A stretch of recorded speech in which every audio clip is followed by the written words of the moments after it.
Okay. Well, I have started recording now, so I will go ahead and start with um, the introductions and such. So I'm Dana Popke. I'm the Farmers Market and Nutrition Manager for Growing Hope in the Ypsilanti Farmers Markets. This is making more at market, simple ways to sell more product in our spring workshop series with Erica Tebbins hosting for us.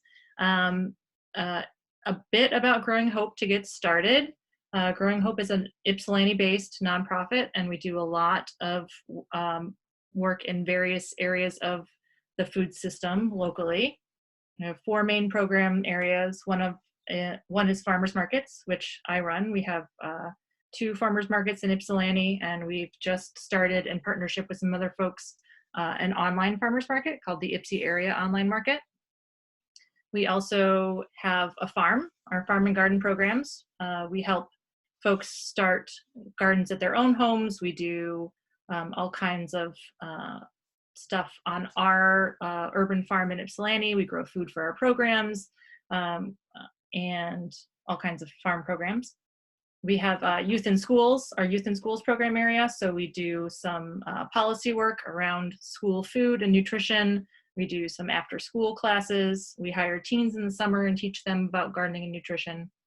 And then we have our food entrepreneurship branch of Growing Hope. So we have an incubator kitchen where folks can come and rent the kitchen to make products if they need a licensed space.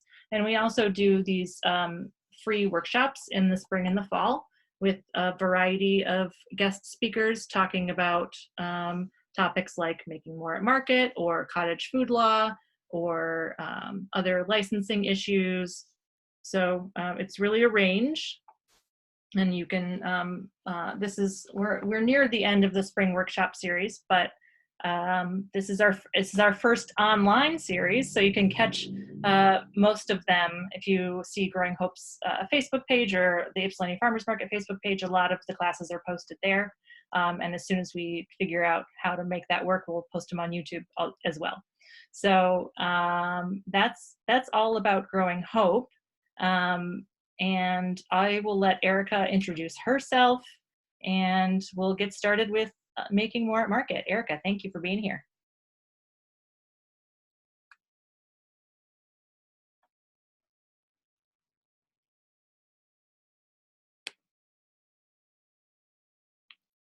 There we go. Okay. Awesome. It switched off to mute. Thank you, Dana, for having me, and thanks to Growing Hope as well. So I am going to share my slide. All right. You can see that, yes? Yes. Okay, awesome.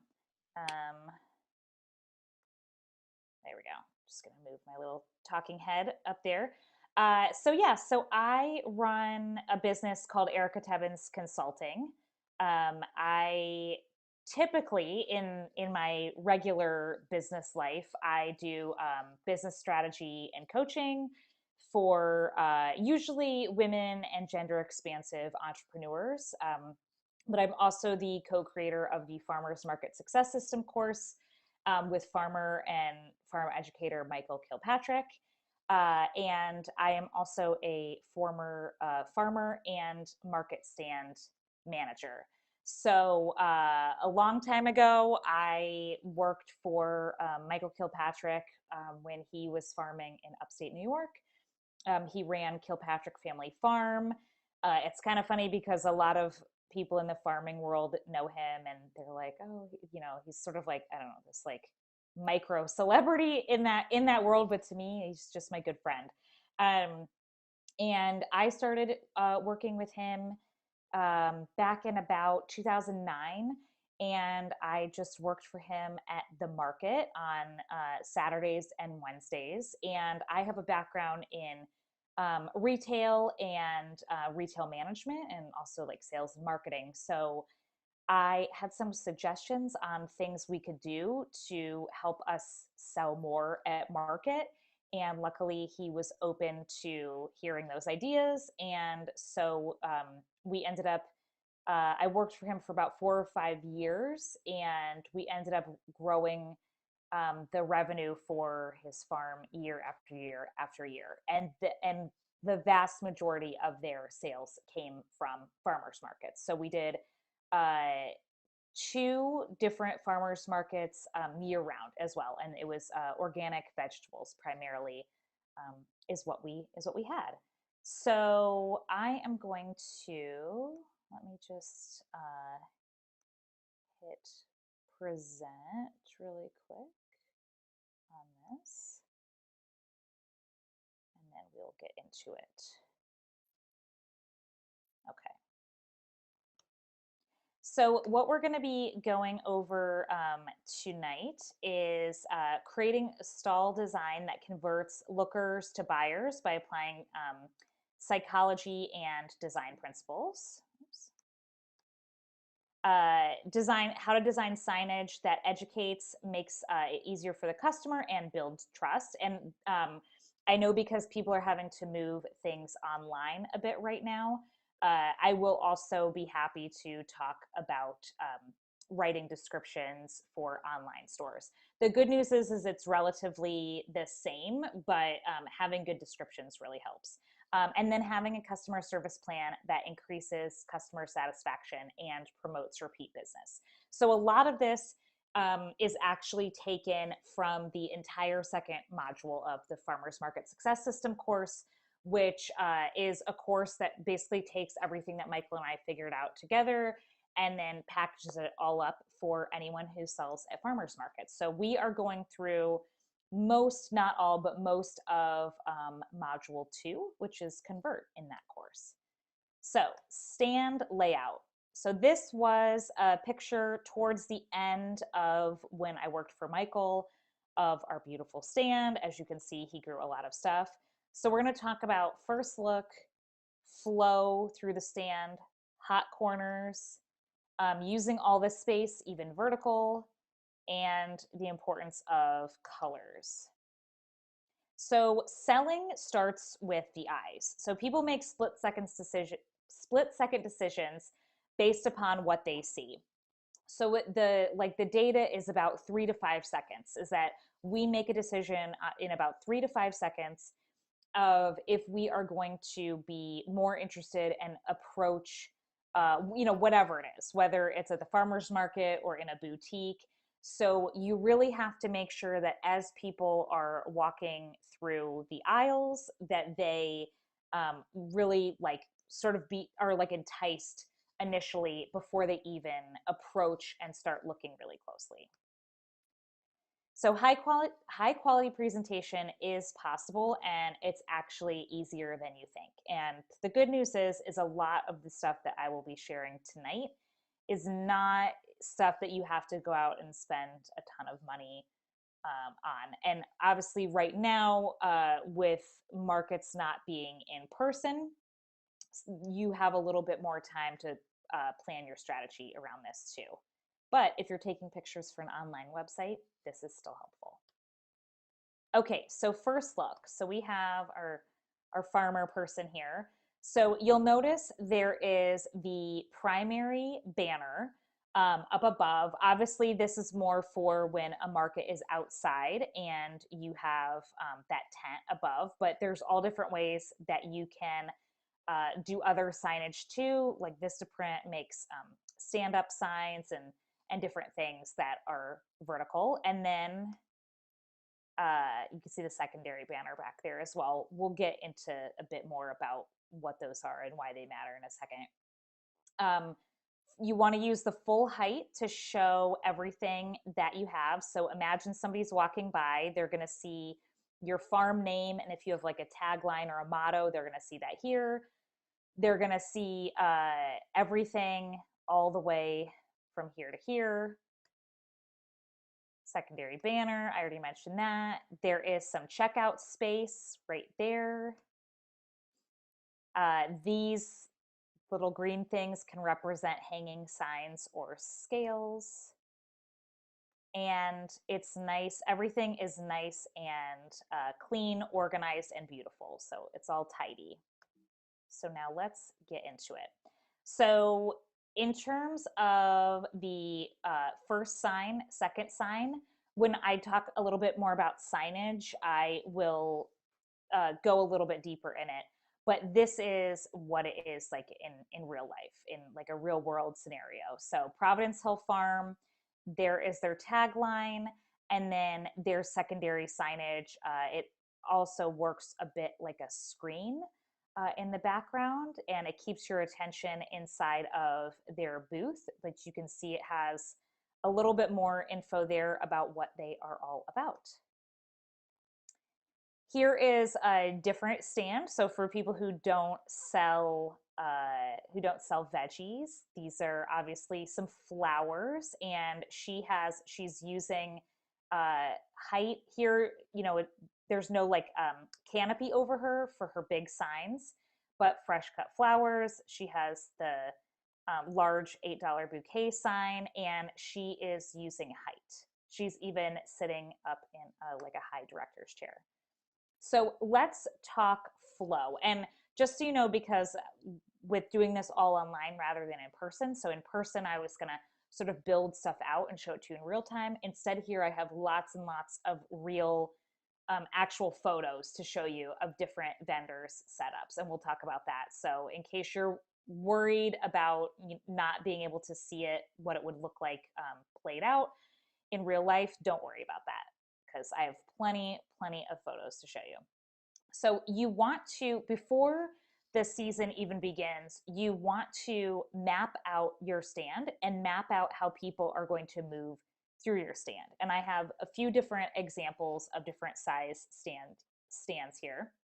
But you'll notice here, so this is checkout. So this is where you would be standing behind here. We just call this purse area, but you can also think of it as like market basket area. You want to be able to leave a little bit of room for people to actually put down their stuff. This is a great place if you have email sign up. You can have a clipboard right there. And then this is an aisle and this is an aisle. So people are either going to be coming through from one of these points and walking through. So I already talked about purse room. So you want to be careful of what is called butt brush. And this is especially something to be mindful of in smaller stand areas. You want to be sure that you have it laid out in such a way that people won't worry about having to scoot tightly past each other, because it's one of those things where I mean, especially now after all of this, like people were already like, we kind of liked our personal bubble of space around us. So if people feel like an area is too crowded, they are usually unlikely to want to enter that space. And have actual like checkout areas, even if you have, let's say, a larger stand in the summer months, where you can have somebody that is wandering around floating with maybe like a pouch with money on. You still want to have a designated, at least one designated checkout area. And then one thing that is helpful to do as well is to step back every so often and just watch the flow of people moving in and out. Because when you are watching what people are doing, it actually becomes easier to figure out, you know, is there something that is like obstructing them? Is there something they keep moving around? Is there something that they're actually not noticing? And it can just help you make a better stand. So this was us out at the Kilpatrick property, very cold, probably March or April in upstate New York.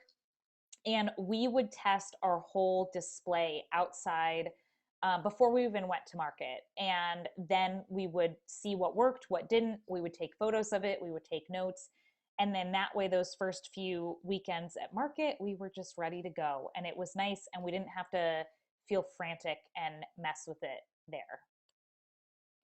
So this was our large stall in Saratoga Springs. So this was the one pathway for customers to get into the market. And then this was the side that faced into the market.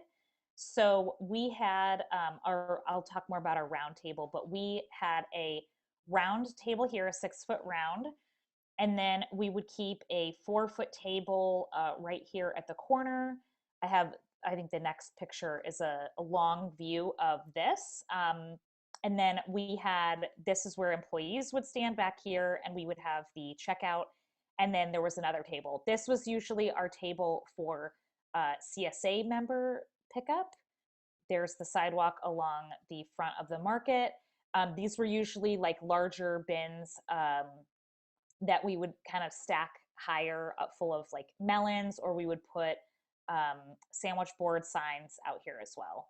And so I'll show you what this looks like underneath. So this is that long view looking back towards the checkout where we would stand. So this is really just, it's a bunch of tables and boards perpendicular to each other, and then this upper shelf. Again, I'll talk about that a little bit more as we get into it. But one thing to notice is you'll see that there are different colors and textures of how we have things laid out here, and we have extra storage behind where we are standing. So this is that 6-foot table right here. You can see that is the employee area, our CSA manager back there, and this is our checkout, and then our sandwich board out front. So let's talk hot corners and hot spots. So this is part of that display initially. So anywhere where you see a star is called, like, what we have dubbed a hot corner or a hot spot. So as you stand back and you're looking at your stall, think about where people's eyes are drawn to immediately. So what are they going to notice first? And how can you break up your stand so that you have more of these key hotspot areas? Use color and texture to break up your presentation. And again, step back every so often and watch. So if you can imagine, so this right here, that gray area is actually a secondary level. It's like these right here are upturned wooden crates. So this and this are basically, they would be at eye level, whatever is on top of them. Anything on the corner here, because this is where people are walking by. So that's what they're going to notice first. And again, up there. So if you had a corner stand, a not so great idea would be something like this. So the bins look dirty and they're broken. They are right on ground level. They're like, even these could be consolidated into one. People could easily trip over them. If this is a market that allows people walking dogs could pee on them, right? So we don't want that. Instead, a great idea, even if you're not right directly on a corner, but would be something like this, something where it is nice and elevated. And this is a perfect hot corner, because even if this person is sort of midway in the market, somebody is going to be walking by and they are immediately going to see these. And you could see right there, $15 bouquets. Somebody could just grab it, go up and pay for it, and keep walking along. So you want to make it so that it's something that pops, that people see when they walk by, that gets their attention, and make it really simple and easy for them to say yes to that purchase. So this was our Glens Falls stand. So this was our slightly smaller one in a slightly smaller community. But this picture shows where our hot spots are. So we had this front table right out front. So we would typically put whatever was something that we wanted to move a lot of. Let's say we either had large quantities of it, or if we had, like if it was the first 1 or 2 weekends at market with that crop, we would put it there so that it would fly out. So we have bins of sweet potatoes and root crops over here with our certified naturally grown sign. And then we have broccoli spilling out on this corner hotspot. And then over here we have cat grass and some squash. So any of those places where people are walking by, those are things that we want to draw people in. So here, I just have a few other like just ideas of what you could do for stalls. If you had a 20-foot stall, if you were going to stand back here, this whole thing could be like scooted back a little bit. It's a little like just moved too close to the front here, but you could stand behind here and then have tables that come out, and those are your hot corners. And then this and this are just elevated space. Let me know in the chat if you guys have any questions about any of this, feel free. Another alternative setup, again, you can see where the hot corners are. Um, and what we would do typically, like with that Glens Falls stand, that table that is out front, we like to consolidate as we would sell down on things. So, one thing that we might do, depending on our product levels, would be if we sold out of everything on that front table and we had an alternate product that we had a lot of or something we wanted to move, we might replenish that front table with something entirely different. Or we might just break down that table, and then it would enable people to more directly approach the larger portion of the stand. And then here are just a couple of alternative 10-foot stands. So again, you kind of get the idea. Anywhere that's a corner, anywhere that's elevated, that's eye level and a corner, those are going to be spots that are hot corners or hot spots. So often forgotten but important in your stand is space for personal items, purses, water, food, purchases, anything like that. Empty bins, any backstock, any excess product that you might have on hand, and any market tools like hand truck, scales, etc. So um, here is an example I'll show you. So this is obviously a very, very large farm production here because they have 1, 2, 3, 4 checkout lines. But you can see clearly here, they're under the table. They have empty bins. Back here, it looks like probably a compost bin for carrot tops. And then they have other crates and everything stacked up. So they probably could have moved this table back a little bit more and had room for more product out here. But just, make sure what you really want to try to do is have tablecloths that hang down that block the customer's view of the back stock, and then try to keep all the surfaces and everything as tidy and unobstructed as possible, and just move everything else out of the way so it doesn't like cheapen the look and feel of your stand. So does anyone have any questions on that first part? If you do, feel free to put them in the chat. Otherwise, part 2 is display assets. So designing your display. So obviously you have to figure out how much room you have and where you want your tables. And now we're going to go a little bit deeper. I sort of skimmed the surface in part 1 on the stuff that you put out on those tables, but now we're going to go into a little bit more. So you want to build your stand with intention.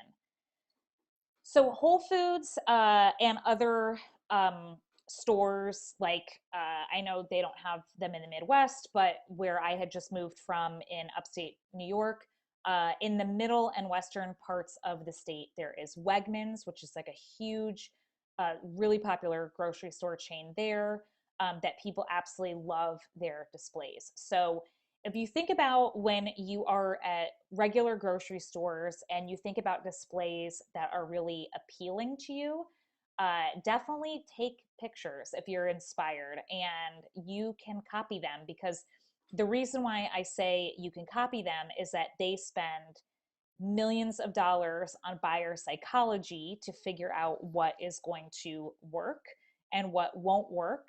And so there's no reason that you can't do that for yourself, obviously within the parameters of being at a farmer's market. So we don't have giant cooler cases like this, but one thing I want to point out here is that they have everything broken up really beautifully from a visual perspective. So you have all your bins of roots, You have different things that are green, broken up by bags of what look like baby carrots, and then all the way up. And then they even stood these bundles of beets and greens on their ends on the top. So, some things to keep in mind as you are translating this over to a farmer's market space is that you want different heights. You don't just want everything on a single plane. There are some problems with that, namely that, well, one, it's going to be harder to catch their attention as they are walking by.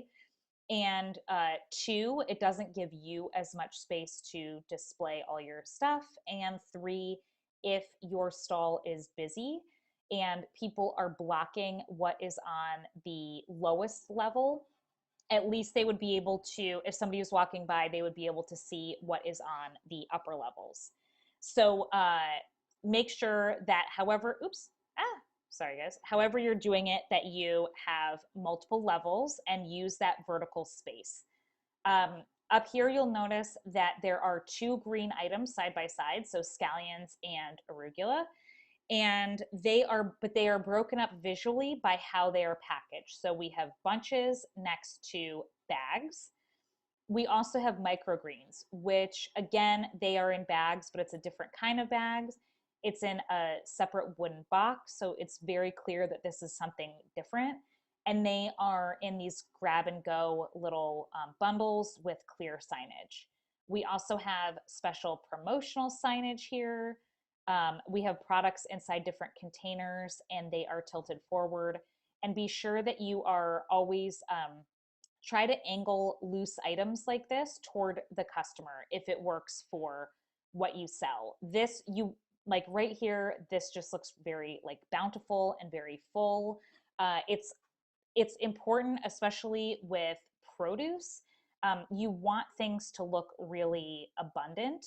If you have other stuff that is like, let's say, pastries or cheese, you don't need to have this insane excess, but you also want to have multiple of each thing out because there's a weird buyer psychology thing that nobody ever wants to be the person to take the last of anything. So that's just something good to keep in mind.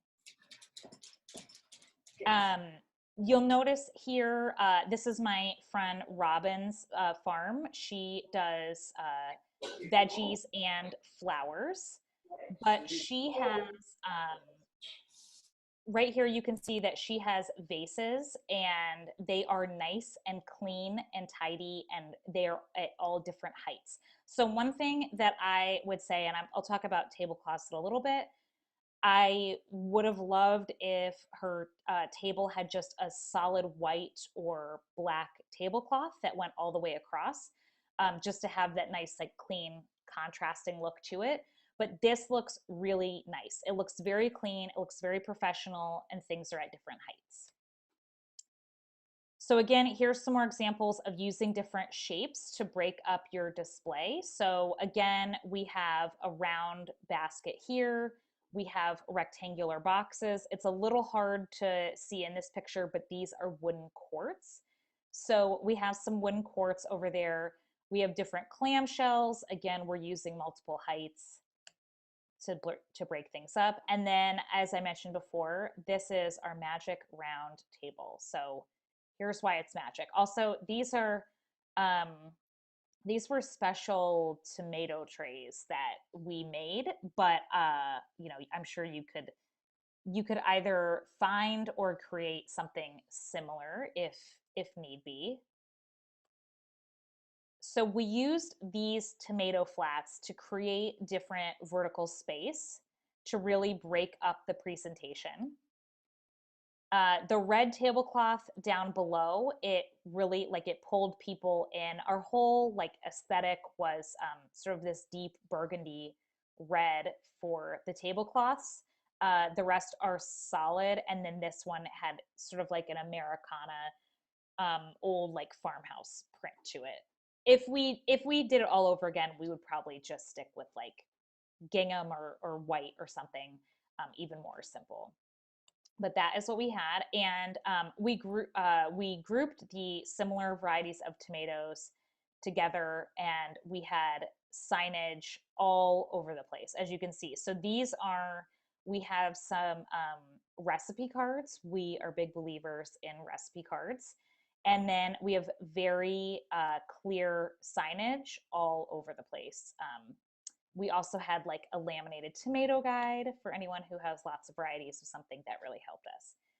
This is a different farm, Rose Creek Farm in Tennessee. As you can see, they are going really vertical. They have obviously lots and lots of tomatoes and radishes and Hackeri turnips here, but they've broken up even just the radishes here with the white. They have broken up the green, as you can see, cucumbers here, and what looks like giant basil there.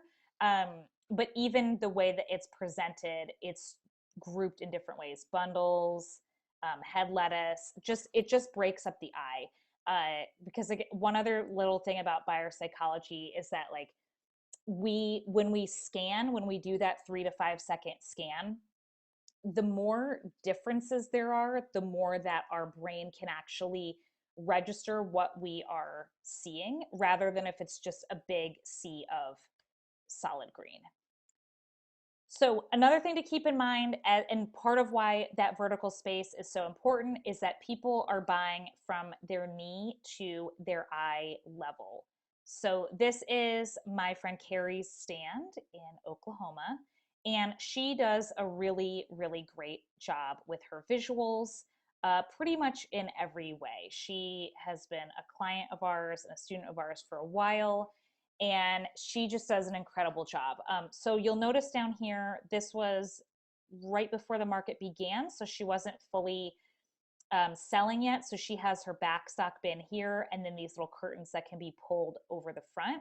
You can see her signage is really big and very clear. And even though she has a lot of green going on, she has it presented in all sorts of different ways and all sorts of different packaging. So you want to create this nice vertical wall, as we call it. Obviously, this can be done lots and lots of different ways, but this is really interesting because again, you can see this woman standing right there. From the knee to the eye, this is the range that we are looking at stuff. So again, you never want something so high up that people have to reach, because they won't. And you never want something so low down that people have to really bend over for it either. But this is great. So yeah, so we're big believers in using boxes, baskets, shelves, whatever you need to do to get creative on the height. We are not a fan, though, of something like this where it's all these green plastic crates, because if you'll notice in this, it's green, and then the bulk of what they're selling is also green. So if you were doing the quick walk by, it would be really, really, really easy for your brain to just sort of register as almost like nothing. Like it just is like, oh, it's just lettuce. There's nothing that is really interesting that draws you in. And there's also no tablecloth or anything on the table. So this could be a lot better if they just swapped it out for some wooden crates, and they could even take this whole upper level down if they wanted to, and make these like levels 1 and 2 look more bountiful, and then just put a nice clean tablecloth down. But their signs, at least their signage, is really big and good here. So just some more examples for you again, in case I know not everyone sells just veggies. So here is a lavender grower. So even though it's all these different bundles of the same exact thing, by having them at these different heights and in these different baskets, it really breaks up the presentation. And then you can see over here, she's got some like body products. And then here is some food items, some hot sauces. So again, just all those different vertical levels and nice signage. And again, so here, that burlap. So this is what I was talking about with the lettuce, and in that with the green crates. Here they have burlap. We used to use a lot of burlap. It's nice, it's clean, it sort of fits the aesthetic, obviously, of farming.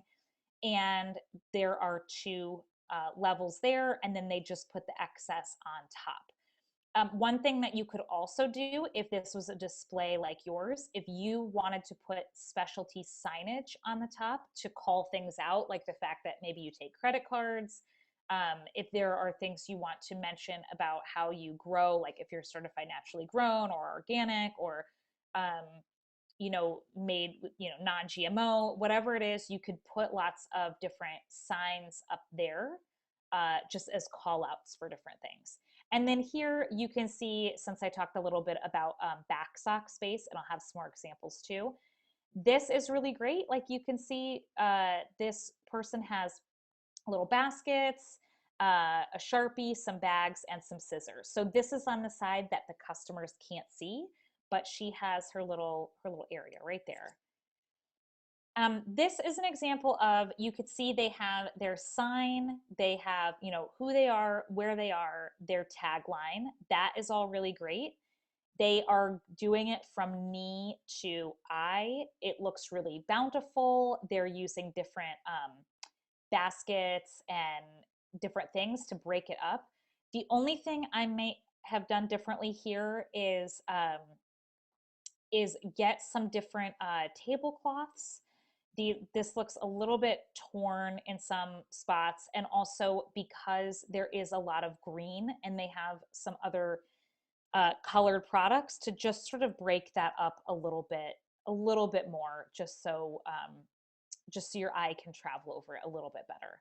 But overall, great. And they have very clear signs on each of their items, at least on this top row. So this was back to our Glens Falls stand. You can see a better view of those grab and go wooden crates. And this back here where the eggs are is that is our shelf that is made up of, it's just some wooden crates flipped upside down and then boards across. So this is all really like low tech, just regular like pieces of lumber and crates. And the crates we actually would use to transport all of these empty wooden boxes in, and tablecloths and everything. So everything for us did double duty, because we didn't have we had a lot of product and a lot of supplies, and we didn't have giant semi trucks or anything. So we had to have economy of space. This is a backside view. So if this is something that you want to copy for yourself, you can see there are the tables and there are the wooden boards, and here is all of our understock. So what we would do for the root crops, especially, grab and go is really, really, really good in terms of selling more, because again, in the essence of making things as simple and easy on your customer as possible, this is actually easier than weighing. So people have a really hard time conceptualizing what a pound of something is, and we feel like we are busier than ever, especially now as markets that are open, like a lot of our clients and students, they do have markets that are open, and there are different policies now. So it's easier for you to just sort of, if somebody says like, I want a box of carrots, to just dump it in a bag and hand it off, rather than have to scoop out a certain amount of carrots and weigh it. So you can actually sell way, way, way more the more grab and go you do versus by the pound. And then, so we would just take these, and then as soon as somebody would take some, we would just refill it back up and keep that whole area looking really full.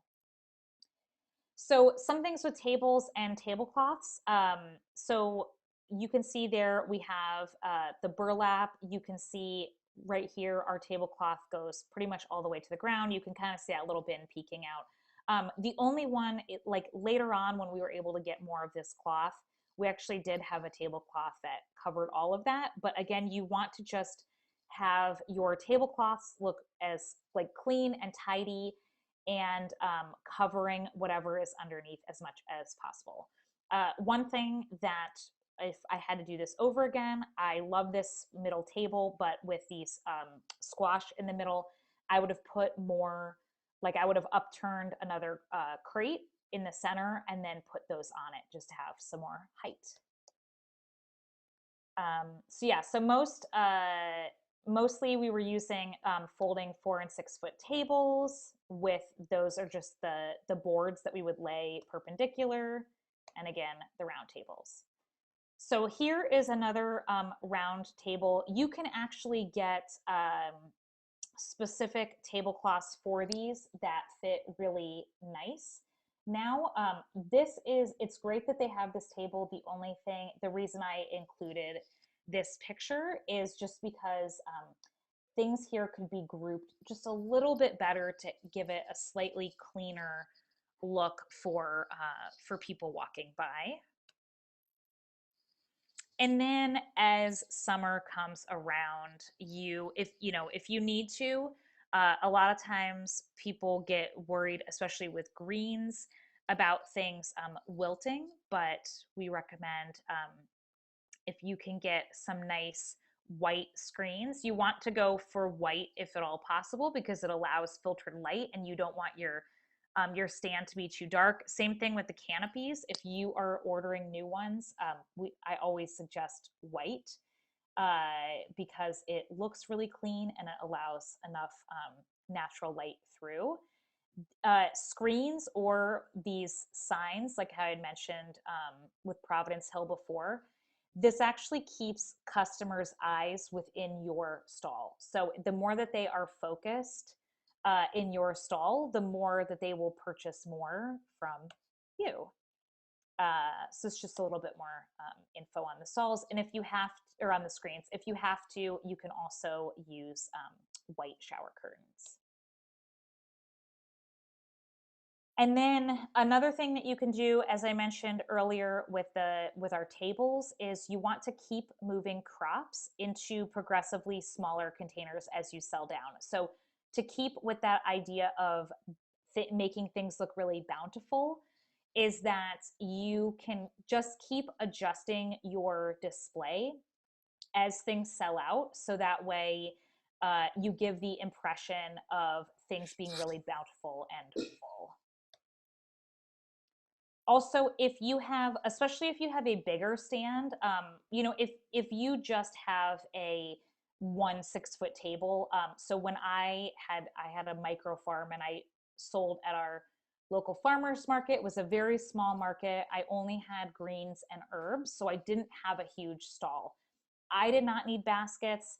I didn't need any, like, there wasn't a whole lot of room that people had to shop.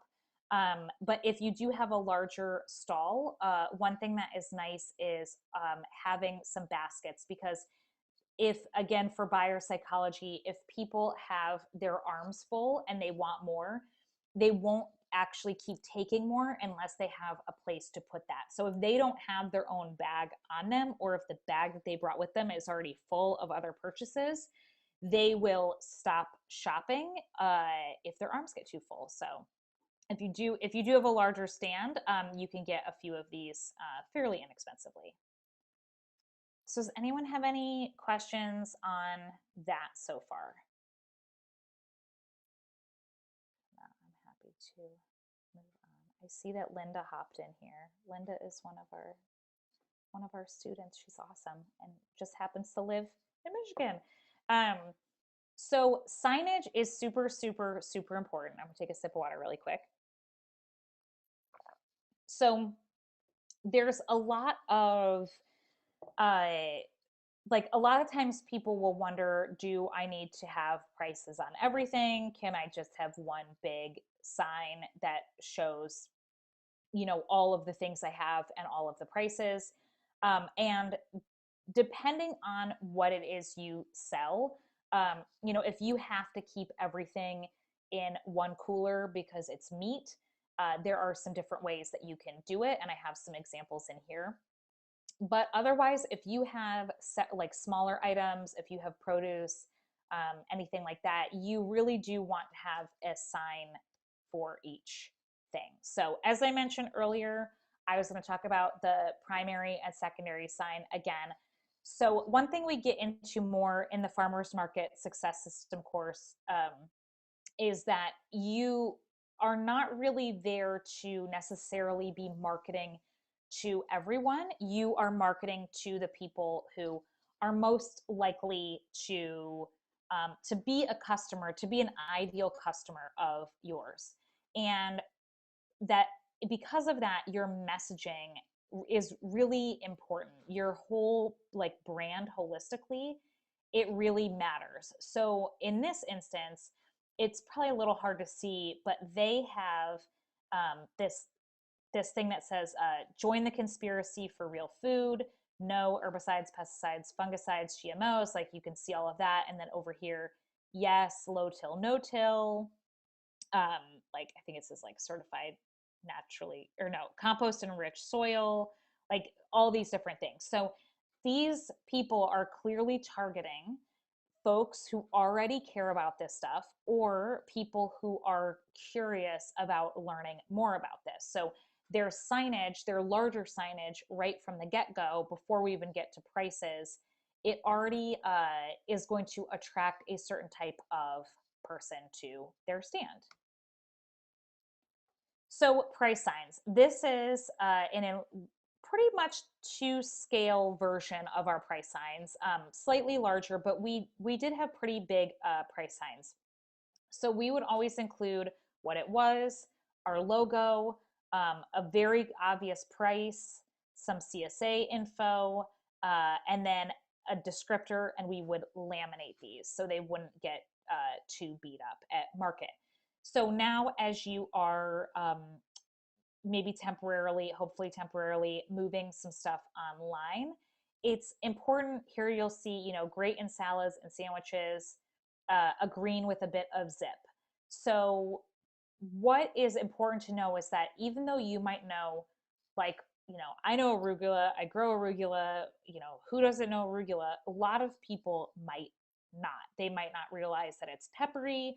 They might not realize, like, they might think, do you have to cook it? Can you eat it raw? Can you do both? Um, so it's always a good idea to assume that the person coming across your item online doesn't really know what it is or what to do with it. So you don't need to write a novel, but it is important to give a brief description and also, tell them what they can use it on, and also include recipes if possible. Again, we're big believers in empowering people with recipes. So this is a really, really, really great description, right? So this is awesome, but it doesn't look great how they have it displayed because it is just on a piece of cardboard. So it's a little hard to read, and there's also no price on there. It's really, really, really important to have prices on there because people will not ask and or generally don't like to ask. And again, anything else that is going to slow down a sale or put up a barrier for people is going to cost you in the long run. So this is really great. This vendor, again, they have grab and go, really, really simple. They're not making you, weigh anything out. You can just dump it right in your bag. And it's really clear. $5 a box, crisp, juicy, sugar snap peas, and there's a sale. 2 boxes for $8. Crystal clear, cute little signs. Because my operation was so small, I just used these cute little signs as well when I was farming, and they worked beautifully. So here is a great example. We get a lot of students who are like, I do dairy, I do meat. What am I supposed to do? Because I can't display any of my products. They have to stay cold. So we really love this stand.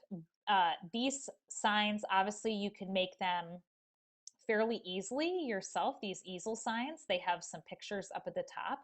And then they're telling you right on there, pork, beef, chicken, and then they have the list, the prices. They have right here, there's a little bit more info about the chicken. And then as things sell out, they are crossed off. So this is great because maybe you got there late in the day and you're like, oh, they had ground sirloin.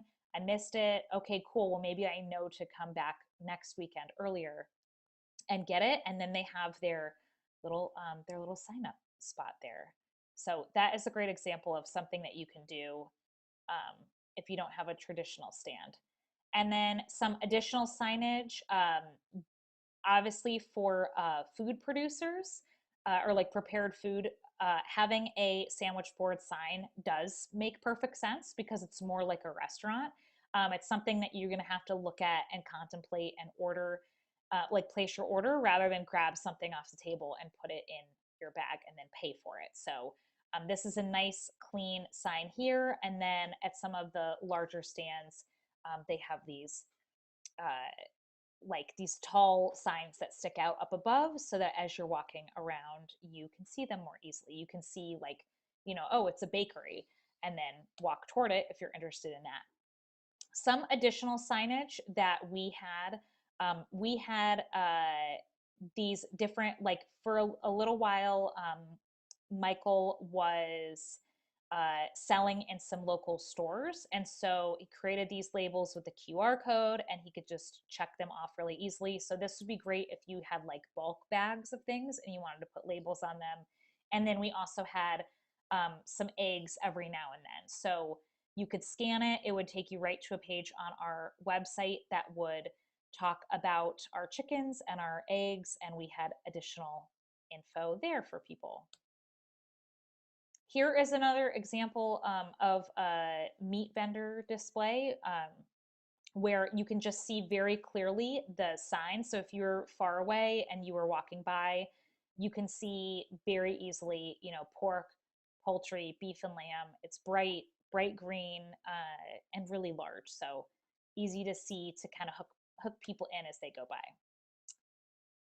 So lastly, we are at customer service that sells. So before we get into this, just to recap, because I know this is a ton of information, the things that you really want to focus on so far are utilizing all the space in your stall, especially the vertical space, because people buy from their knees to their eyes. So don't put things too low, don't put them too high, put them in that mid range. You want to break up what you have by different types of colors and textures. You want nice, clean tablecloths that obscure whatever is underneath them. And you want really clean signage that clearly shows what it is, what the price is, gives people an idea of what to do with it, and all of that. Because all of this is going to be stuff where if you imagine if you are busy talking to somebody and it's the peak of the market and you are hustling and you're trying to get through everyone as fast as possible, you want people to do most of their decision making before they even get to you. So you need to have all these various components in place. And I will say, in case you're like, this is a lot and it's like feels daunting, like you don't have to do everything right out the gate and have it perfect. You can test and tweak as the season goes on, but you want to have as much of this ready to go, so that way people can actually decide and be sort of pulled into your stand and engaged with the product and excited to buy it before they even have to talk to you. So the interesting thing is we always think about like selling and customer service as something that happens, like that's like the starting point for a relationship, but with a new customer, but it actually isn't. A person is already deciding if they want to shop with you before they even talk to you. So you just want to make sure everything looks really great from the outset, so that way they do come into your stall and they do start looking at your product and they do start engaging with you, because then you can use good customer service that really works, and you can convert them into definitely buying something from you and possibly even spending more, and then having a really good experience and coming back again and again and telling their friends. Okay, so you got them hooked on the display, and this is where you get to work your magic. So this is what I love to really talk about the most. So in what I do, and because of my background and my work, is I love talking about sleaze free selling. A lot of people really hate selling, and there's a lot of misconceptions about selling. So I like to teach people sort of what it is and what it isn't, and how you can do it better, and how you can do it in a way that feels really, really good. So part of what you need to first do is be aware of your surroundings. So keep your head on a swivel and be aware of people coming near and into your stand. So don't get too caught up in chit chat or on your phone, because it will cost you. So I know it can be hard when if it's like a slow moment and you are like, well, I'm just going to hop on social media for a minute and see what's going on. Obviously, if there are zero customers around, it doesn't really matter. Um, but if there are people around, the problem with um, being seated and being on your phone is that it sends a signal to people that you aren't interested in conversing with them, which is probably not true. So, my suggestion would be, if there are any shoppers in the area, unless it's really urgent, try to keep your phone away. It's amazing to be able to chit chat with your neighbors, but if people start to approach, turn and say hi to them. And also, as much as possible, try to be standing, or at least on like a higher up, like one of those like director's chairs type things, if it's hard for you to stand for long periods of time. Again, this just all goes back to buyer psychology. Greet people and ask, hi, what are you looking for today? Or what can I get for you? Something positive and open ended. Even how is your day going with a smile is going to be really, really, really good. So we are used to, unfortunately, a lot of bad selling, a lot of high pressure selling. You do not have to do that. People who shop at a farmer's market are fully understanding that they are going to have a different experience than if they go to Kroger or Meijer, right? They're going to have a much more personal experience. They're probably not going to be rushing. They're probably making, a morning out of it. And so it's good to chat with people, make them feel welcome, make them feel like, hey, I'm here, whatever you need help with, not in a pushy way, but just in a, what are you looking for today? Because in the instance of this meat vendor, somebody might say like, oh, I'm thinking about making, I don't know, burgers. And then you can say, oh, great, here's what I recommend. And, or shish kebab or whatever. And then you can, as the vendor, you can direct them to what you think the best option is for them. And I love talking sales. So if you have any questions about, what you should say or how to say it, let me know. Also, one thing I love is promos and the phrase "just so you know." So this phrase, I call it my magic phrase. Many of our students in the course have said like, I've sold out of things that I couldn't ever sell out of before. I had my highest day at market ever.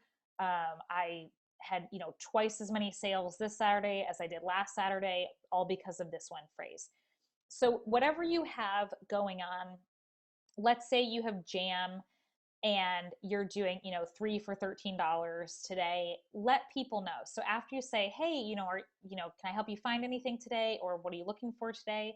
If they say, oh, I don't know, like I'm just looking around, you can say, awesome. Well, my name is Erica. I make all of this myself with local fruit. And just so you know, all of the half pints are they're 3 for $13 today, something like that. Really casual, not high pressure at all. And even if it is not a monetary promotion, even just letting them know, oh, just so you know, all of our pastries are baked with fresh, local, organic ingredients.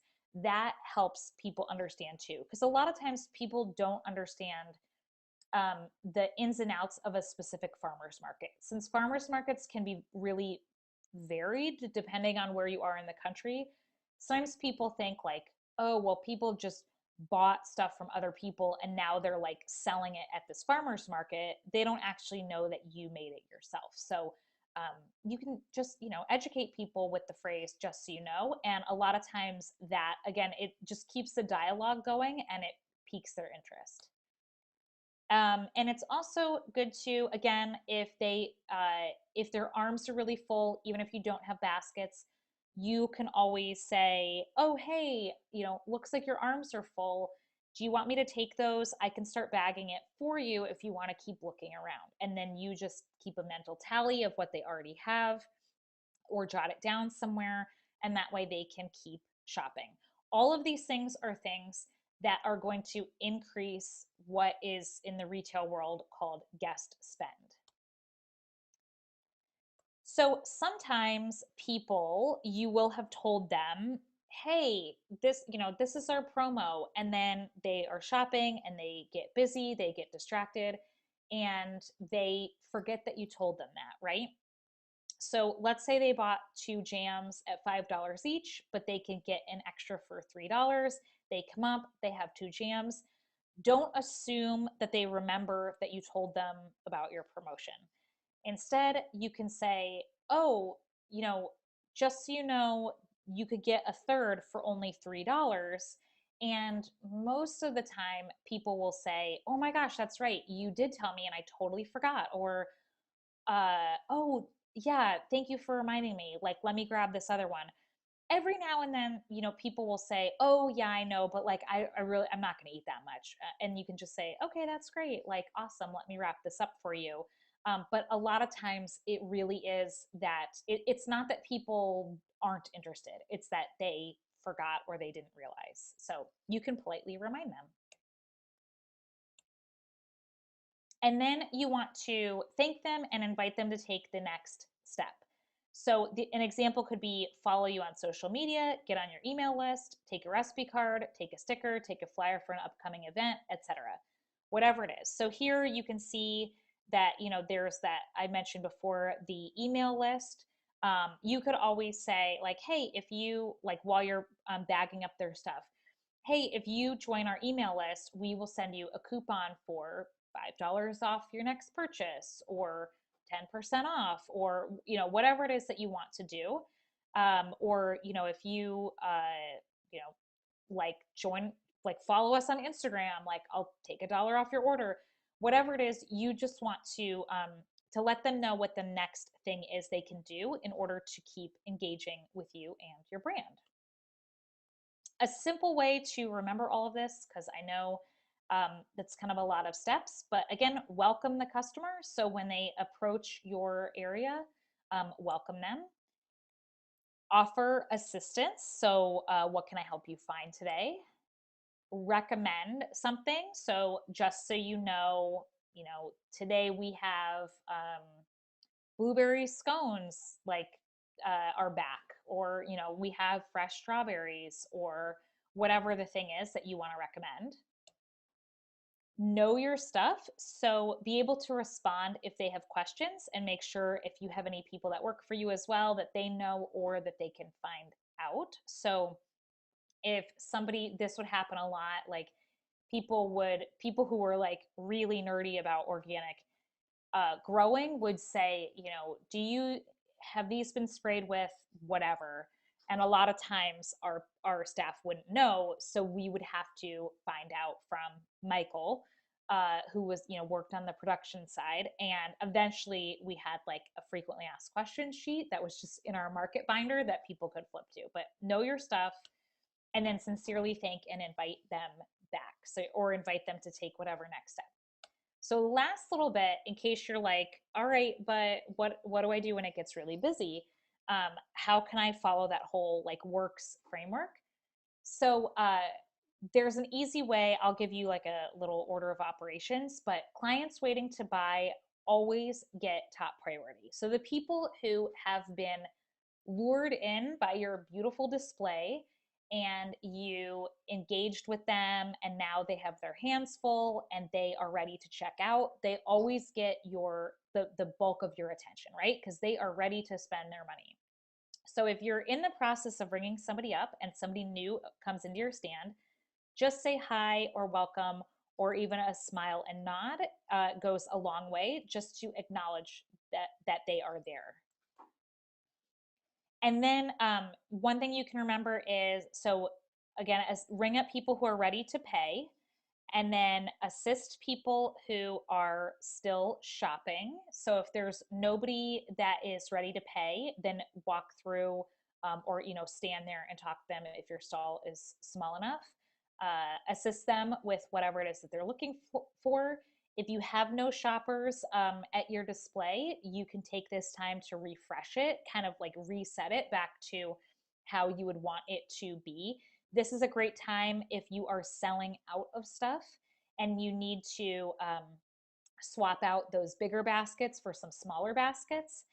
You can do that now, or break down a table, or um, if any signs have gotten knocked down, you can fix those, and then you can do anything else. So that is really those are the most important things to consider. And if you have somebody with you, you will make sure that they know the order of operations as well. And if you are ringing up somebody, like let's say you guys are both ringing people up, and now you're down to that one person and you can finish checking that person out, then they would break off and they would assist the people who are still shopping.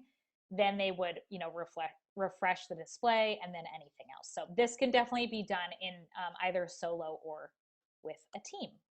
So the last thing, and then I am happy to answer any and all questions, is that right now our Farmers Market Success System course is not open for regular enrollment to the general public, but we put up a special link and a coupon code for you guys, just for you guys. So if you want in and you want to save over $200 on the price of the course, we would love to have you in there. And on that page, it breaks down a lot more of what's in there, and what you get in the community and all of that. But that was what I wanted to share with you. I'm sad I didn't get to show it in person and sort of act out some different scenarios, but by all means, um, let's open it up for some questions. Thank you so much, Erica. I think You're so welcome. yeah, this is so helpful. There's a number of vendors I can think of off the top of my head that I want to make sure I get this recording to. Um, and all of those pictures of summer market and bountiful produce. I'm like hungry and I want market season right now. I know. Very Me too. very inspiring. Me too. I know it's like I love summer market season. It makes me so happy.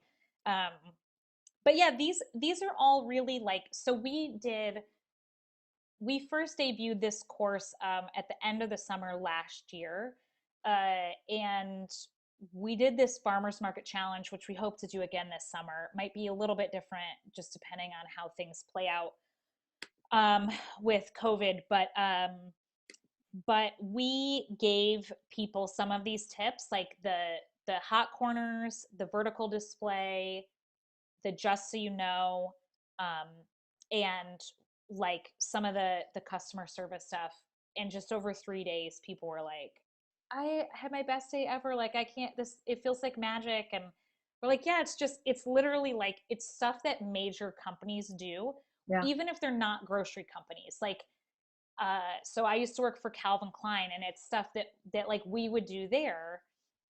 And it's just people do it because it works, and there's nothing that says like farmers or market vendors can't do the same. So you absolutely can, and you can totally put your own spin on it too. You don't have to sound super corporate or anything like that, but it really works. And one other tip for promos that people often get wrong is people try to discount a lot for promotions, and we always recommend doing something that encourages people to buy more. So instead of saying, like, let's just say, all the wheat bread is 25% off, like we would say buy one loaf, get another loaf for half off, because you always want to encourage people to take advantage of a discount where they would be buying more, rather than this perceived value of your stuff is like worth a lower amount. Yeah. And I think a lot of the display stuff, especially the vertical, the thinking about vertical stuff, with with COVID-19, there's a chance that I might ask vendors to not, you know, to move things back and not have customers allowed to touch things. And like the touch and the smell and that experience is a huge part of farmers markets. And so really amping up the visual aspect, I think, is going to be really important. Um, Yeah, definitely. Some of the ones that we've seen where people are currently allowed to be selling right now is where it's like a 6 foot table where people can like grab their stuff, and then another 6 foot table up against it where the vendor would stand, and usually it's, they have like their square reader or whatever is like out there so that the person can swipe their own card. um, and then the product is actually on a table behind the vendor and it's displayed, and so the person has to come up and say like, I want a box of carrots, or a bunch of carrots, a bag of lettuce, I want that, like, and just sort of tell them, and then they have to get it and yeah, package it all up. So yeah, so in that instance, like, you would, as much as you could tilt things forward or stack things up or make things as easy as possible, is going to help a ton. I will say on the plus side, we from the farmers who have been able to adapt, we've seen people who are like cannot keep enough product in stock because people right now are really like, excuse the pun, but like they are hungry for safe, fresh local food. yeah, we're seeing that a lot. Also, the online market that we launched last weekend, I mean, was very successful for only having ordering open for a couple days, and I expect that to grow. And we are looking for more vendors for that because lots of folks sold out of stuff. So um, yeah, all of the venues that are still open are doing really well. Yeah. So yeah, and that is definitely like a really good sign, and I'm glad that people are already ordering in the, just right out of the gate in the first week. And I know too, for people who are like, okay, but how am I going to let people know? This is where having some sort of social media presence or email list, it just gets the word out to people about what you have and where they can even find it. I've been trying to educate my friends too, where I'm like, buy local. And people are like, well, how can I buy local? My farmer's market isn't open. And I'm like, go to your farmer's market website. I'm sure there's something. Like, even if the market doesn't have a main like ordering page, look at the vendor list Yeah, and then go to individual vendors like websites or social profiles and see what they are doing, because a lot of them have moved online. So if you have Instagram or Facebook Live, like, you could literally set up some of what you have just in your home or outside, like as long as it's well lit and people can see it, and you could walk people through what you have. You could take a bunch of photos, like you can put all of that out there. yeah. There's a question in the chat from Brandon. I'm not sure if you covered it, but what is the best spot in your stand to place samples? Mm. So I actually took out, we have in the course, we talk a lot about sampling because we are really big on it, but a lot of our students now are like, yeah, they've straight up banned samples this year. um, so samples are fantastic, and they absolutely increase your sales if you're allowed to do them. You want to put samples, so it's depending on your layout, wherever they are, you want it to be somewhere that you can kind of like monitor it, just for like health and safety reasons, even in non-COVID times. So you want it in like a hot corner or a place where people are going to see it and notice it and want to try it. but you also don't, like, if you are the only one working and your checkout is like many, many, many feet away from where it would be, you don't want that, because like you don't know what you can, it's like too far to see what's going on. So try to aim for a hot corner that is near you so that you can talk to people about it. One of our students who joined our very first beta round, she makes pickles and low sugar jams and jellies in Oregon. And she, just from using like hot corners and sampling and just talking to people and saying like, hey, I make all this myself and it's low sugar and all of this, like her sales have massively increased. Even now, she is selling online and she's doing deliveries and she's shipping things out. But just from that alone, from having that dialogue, from she moved some of her largest pickle jars to a hot corner, and she was like, I sold all of them in like a single Saturday, and she used to have trouble moving even like a few of those jars, but she had samples right next to him so people could try it, and then she'd say, yep, it's these right here, and people were buying them like crazy. It's great. Yeah. One, I'm trying to think, I'm blanking on her name, the woman at the Ipsy Market who sells the baked goods.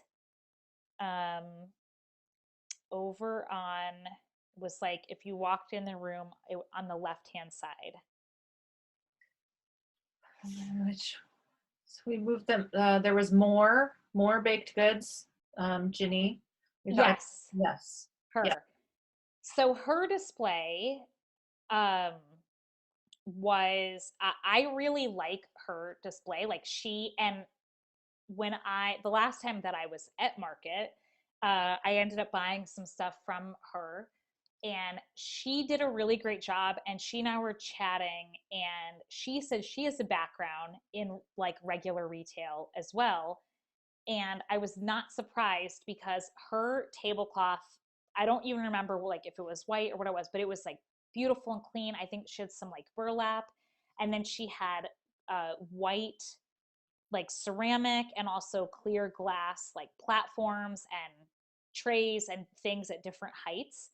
And then each of her things was packaged really beautifully with a bright pink bow, and all the pricing was very clear. And she was standing and she was talking, and she said, oh, these blueberry scones, they just came out of the oven this afternoon at 1 o'clock, they're super fresh. Like she was checking all the yeah, boxes, and I was like, oh my gosh, like you're so good at this. And I bought a bunch of stuff from her, and I was just so impressed. And so when she told me that she's retired but her background was in like corporate retail, I was like not surprised, because you are doing all of the things right. So she's a great example of like this process in action, and how it plays out in real time and how it really works. yep, yep.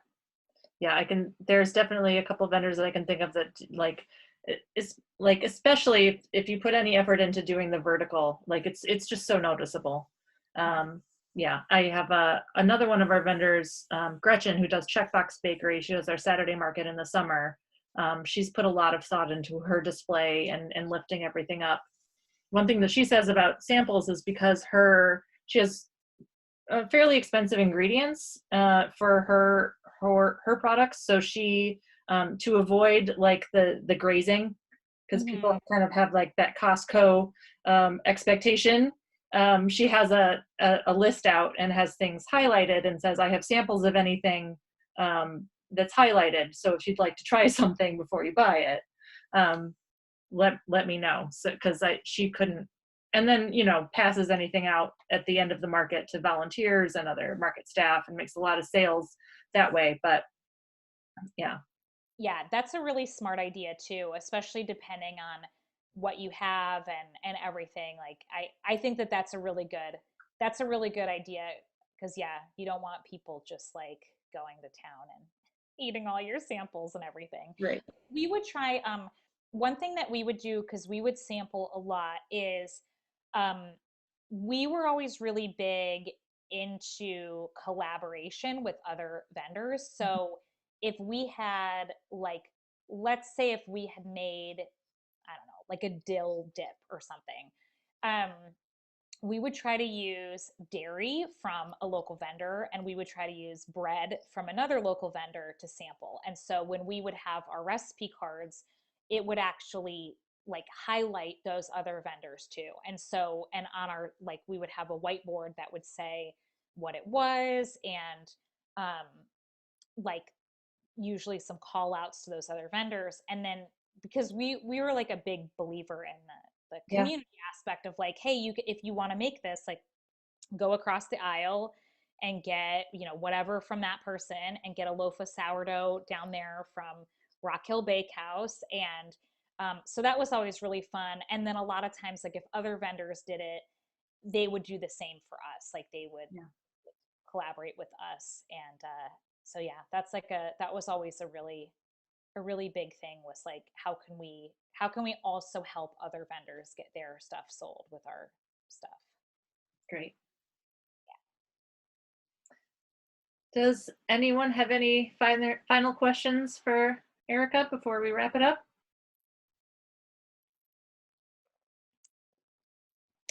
Doesn't look like it. So thank you so much, Erica, for Yeah, being here you're with welcome. this is um, great.